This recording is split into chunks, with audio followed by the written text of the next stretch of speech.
This has never happened before. A massive strike on Kyiv. The capital was attacked with cluster munitions. A mutiny has broken out in the Russian army.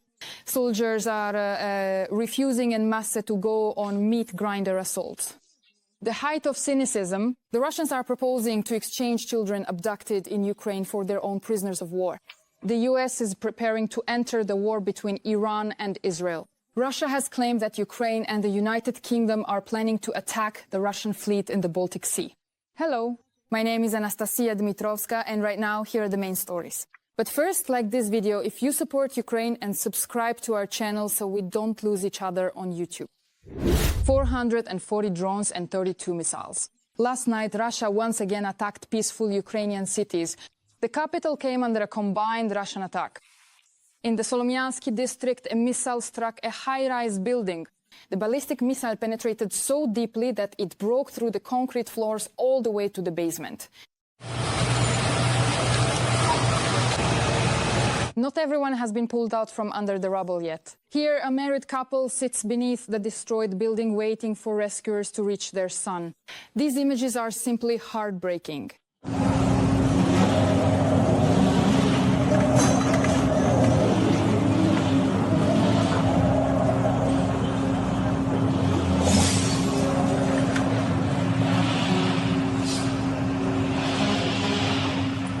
By morning, at least 15 people were known to have died and more than 100 were injured. A day of mourning has been declared in Kyiv. The most explosions were recorded in the Darnitsky district, and due to the strikes first by drones, then by missiles, a massive fire broke out there. To extinguish it, the state emergency service even deployed helicopters.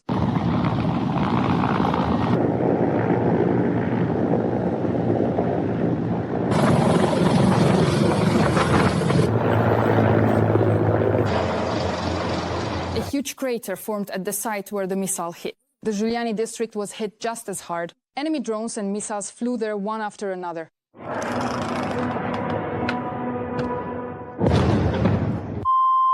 Students were also hit. This is what the dormitory of the National Aviation University looks like after the attack.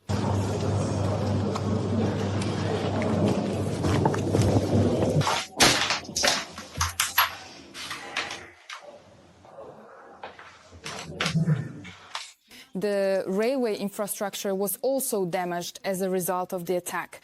Kyiv Mayor Vitaly Klitschko stated that the Russians attacked the capital with cluster munitions in order to increase the number of civilian casualties. The state emergency service and the police collected these kinds of projectiles that are found here.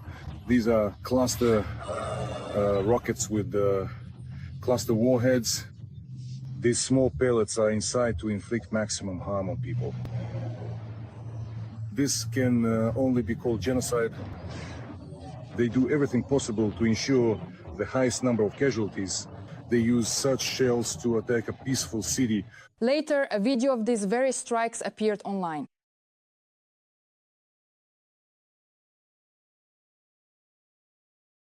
The enemy also attacked Odessa. In the city, the building of the Art and Graphics faculty of the South Ukrainian National Pedagogical University was damaged. The Russians also destroyed residential buildings in Odessa's historic district. It is known that one person was killed and 17 others were injured. My sincere condolences to the families and loved ones of the victims. Russia is a terrorist state, and give this video a like if you agree and support Ukraine. The Russians have changed their tactics of so-called aerial terror against Ukraine. Now the enemy first scouts the situation, paralyzing the city with air raid alerts. Then the city is attacked by hundreds of drones from all directions at once. And when the drones overload the air defense systems and people are stressed by the constant explosions and gunfire, the Russians launch missiles. After that comes further reconnaissance. The Russians began actively using this tactic back in March. However, now they have refined and scaled it up. Instead of bombarding the entire country with expensive missiles, the enemy focuses on a single location and then attacks it as long and as comprehensively as possible. We can once again observe how effective this is by looking at the example of the attack on Kyiv on the night of June 17th. The result of this attack was dozens of impact sites, falling debris, many dead and wounded, and fires that had to be extinguished from helicopters. Russia has once again hit a new low. Not only have these inhumans stolen Ukrainian children, but they also have the audacity to propose exchanging the kidnapped children for Russian prisoners of war. And that's why this is impossible. We will not exchange them for anything. This is absolutely unjust. And honestly, excuse my language, this is madness, that, by the way, the Russians themselves proposed. We give them soldiers and they give us children. It's simply beyond comprehension and outside the bounds of international law. Well, this is basically in line with their way of life. Their cynicism is just off the charts. After all, not only does Russia consider it normal to deliberately target residential buildings with missiles, but it also believes that children are a bargaining chip. But even that's not all. During the most recent exchange of fallen bodies, Russia handed over the bodies of its own soldiers along with those of Ukrainian heroes. During the latest repatriations, we were also given the bodies of Russian soldiers mixed together with the bodies of Ukrainians. Unfortunately, that's a fact. This could have been done deliberately by the Russians to increase the number of bodies handed over and overload our experts with work, all while adding cynical informational pressure, or it could simply be their usual careless attitude toward their own people. In any case, we will identify these bodies as well. Every voice matters. Join our community, support independent journalism and help us bring you the truth from Ukraine. Become a member of Ukraine Today. Join us now. What kind of cunning move? It's unclear. Do they really not have any more space in their cemeteries to bury their own? What do you think this was about? Write your thoughts in the comments. Russians are massively refusing to go on assaults where there is a high probability they will be killed. In the Kherson direction, Russian commanders have been keeping soldiers who refused to fight in a pit for 20 days. Did the draft come from the ceiling or what was it? From the hatch. The hatch is completely wet. Everything's damp, wet. There's nothing to breathe. Well, go ahead, divide me. They only throw fat words. I throw empty words, and so do we to them. In fact, journalist and now serviceman Yuri Butusov reported that the video shows Russian servicemen from the 104th Division. They were put in a pit because they refused to go out to the positions under Ukrainian drones, artillery and mortar fire. 104th Division, 337th Regiment, 3rd Battalion, Podilny platoon here. Swallows on the ice, 17th day when I was alive. 4 days before being sent to the region, they put Lvivna in, claiming that I was drinking. I was absolutely sober. Well, that's how it is. I serve Russia. There was no evidence, nothing at all. There was nothing. They just put Livna in. Before release, all the papers had already been signed for the street. Butusov also says that this kind of practice for disciplining personnel has long become the norm in the Russian army. No matter what they say, it's silence. No one is summoned anywhere, nothing at all. No one, no interrogations, nothing. All these days are just unclear. In fact, there was supposed to be an operation on Monday. Just some kind of silence. Even back on that Monday, the doctor didn't say there were any problems. He said he was ready, even willing to stay overnight. I believe they gave the order. But no order is being given. No one understands anything. What are we waiting for? It's unclear. However, the Russians have another common practice. Those who refuse to fight are sent into so-called meat assaults and shot in the back so they don't run from the battlefield. Such are the traditions of the Russian army. 186 clashes in a single day. No changes on the front, the enemy continues to press and tries to advance. The Pokrovsk direction remains the hottest spot. In the Pokrovsk direction, our defenders stopped 56 assault and offensive actions by the aggressor in the areas of the settlements of Popiv Yar, Miroliubivka, Shevchenko-Perche, Prominu, Dakhne, Novosergiyivka, Horikhove, Kotliarivka, Novopavlivka, Andrivka and Oleksivka. Alongside Pokrovsk, the occupiers are also pursuing another target in the Donetsk direction, Kostiantinivka. According to the spokesperson for Sukhortitsia, Viktor Trekhubov, the enemy is trying to encircle it from 3 sides. The Russians have long been trying to encircle Kostiantinivka from 3 directions. Previously, they attempted to approach it either from the Toretsk or Kamatov directions, from Chasiv Yar, wherever they could break through first, but they haven't succeeded in either direction. In a year and a half, they have not managed to achieve any success. Now, they are trying to approach Kostiantinivka from the Pokrovsk direction, specifically via the highway, Pokrovsk-Kostiantinivka, and to advance further. That is where the fiercest fighting is happening right now. The movement toward Kostiantynivka was also mentioned recently by the platoon commander of the 93rd Brigade with the call sign Omar. An active assault has begun with attacks on our positions. And in our direction, unfortunately, the plan is to advance toward Kostopidin. As for the new North Slobozhansky direction, also known as the Sumy direction, there are no changes here either. From the Kursk region, the enemy continues attempts to advance. In the North Slobozhansky and Kursk directions, at the start of the day, Ukrainian soldiers repelled 38 enemy assault actions. But despite such enemy activity, Ukrainians are managing to halt their advance. This is according to military expert Alexander Musienko. The enemy is not present. There is no advance in the Sumy region. It has at least been halted as of today. Moreover, certain maneuvers and countermeasures are being carried out by Ukraine's defense forces to prevent this advance and inflict maximum losses. The Air Force has also become quite actively involved. The armed forces of Ukraine have gained certain capabilities that they did not have before, again, due to the appearance of those same AWACS aircraft, SAP, and the aircraft that assists our defenders in the sky. Certain decisions have been made in terms of deploying some reserves, including in the Sumy region.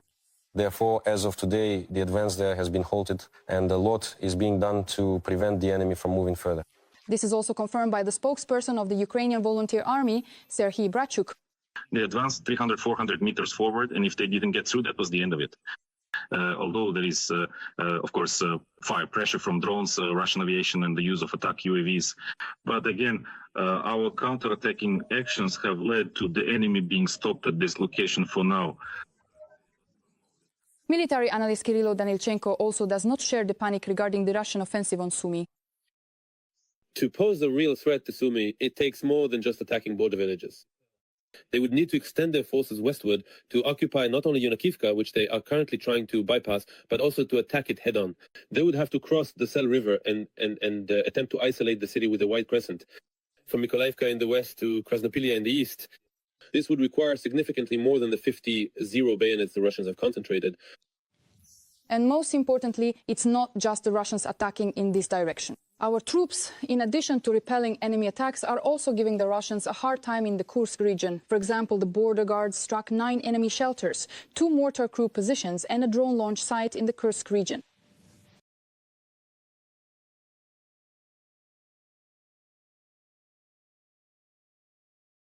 So let's support the armed forces of Ukraine with a like and thank Ukrainian defenders in the comments. I know they're watching us. Friends, do you remember how Donald Trump used to issue statements about the Russian-Ukrainian war almost at the speed of light? Well, now Trump is generating statements about the escalation of the conflict between Israel and Iran just as actively. In particular, Trump has already called on Iranian civilians to evacuate Tehran.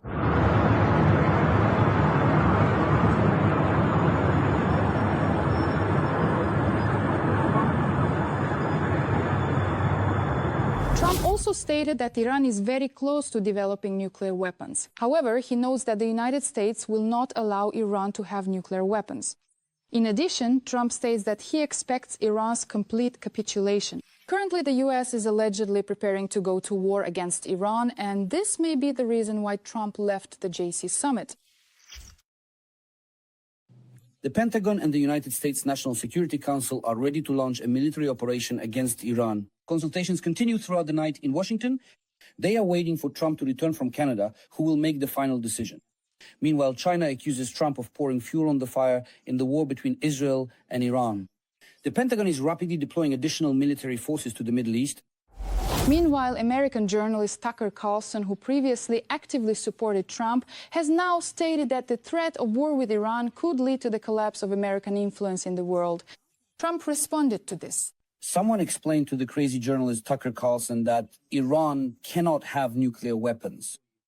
Currently, a number of media outlets are reporting that Trump may soon issue an ultimatum to Iran complete abandonment of its nuclear program, or the US will join Israel in launching a joint strike. And what do you think? Will Iran and Israel be able to draw allies into this conflict, and could it escalate into a major war? Share your thoughts in the comments. I support the EU sanctions against Russia, but the United States will not be imposing sanctions against Russia at this time. This statement was made by US President Donald Trump. Europe says this, but they haven't done it yet.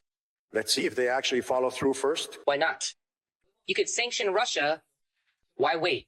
Why wait with the sanctions? I'm waiting to see if an agreement will be signed. And don't forget, sanctions cost us a lot of money. When I impose sanctions on a country, it costs the US a huge amount of money. It's not just about signing a document. We're talking about billions and billions of dollars. Sanctions aren't that easy. Meanwhile, American senators are actively advocating for tougher sanctions against Russia. In particular, Senators Lindsey Graham and Richard Blumenthal have introduced a bill proposing to impose 500% tariffs on imports to the US from countries that purchase Russian energy resources. Currently, 82 senators are ready to support this bill. However, without the so-called green light from Trump, it is almost impossible to implement tougher sanctions against Russia.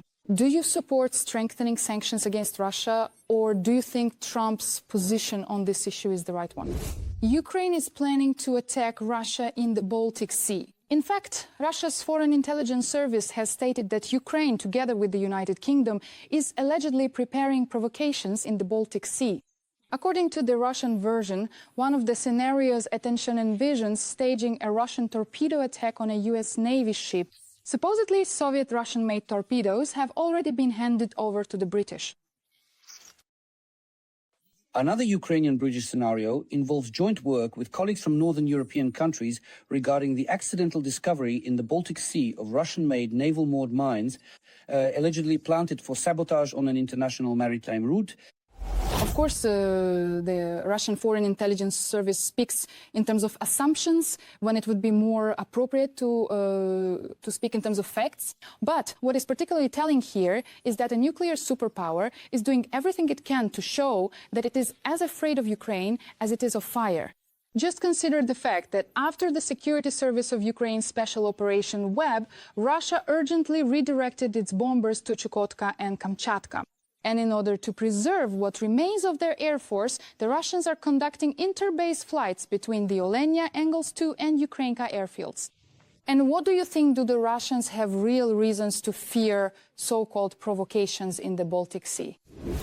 A possible Russian attack on Poland, Finland or the Baltic states, an offensive from Belarus during summer exercises, we've heard all kinds of predictions.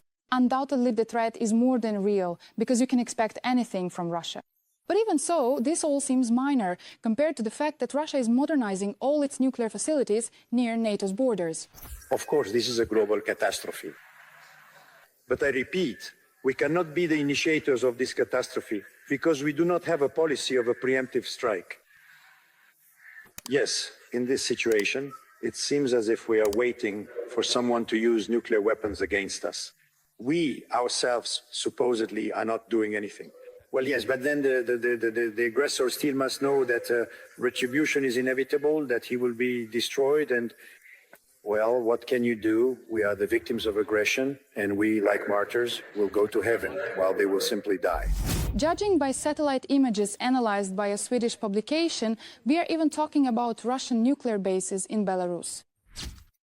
At the base in Osipovichi, Belarus, a Soviet-era nuclear weapons storage facility is being modernized behind 3 layers of fencing, where a new loading platform for rail transport and air defense systems is being installed, according to nuclear weapons researchers from the American organization FAS. In Kaliningrad, the nuclear weapons base has been modernized with new buildings, triple fencing, and new communication facilities just 270 kilometers from the Swedish territorial border.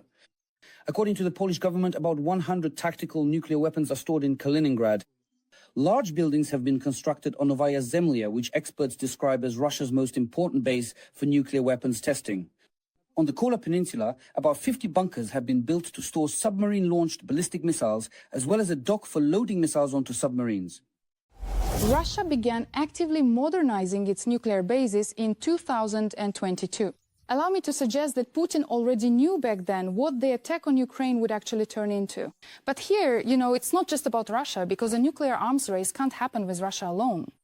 In 2024, all 9 nuclear states have modernized their nuclear bases and arsenals.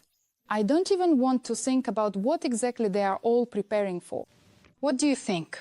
Is the world really on the brink of nuclear war? And how realistic is this? Write your thoughts. And now, a story that will truly break your heart. A Ukrainian graduate danced her school waltz with her father's uniform jacket, her father who was killed in the war.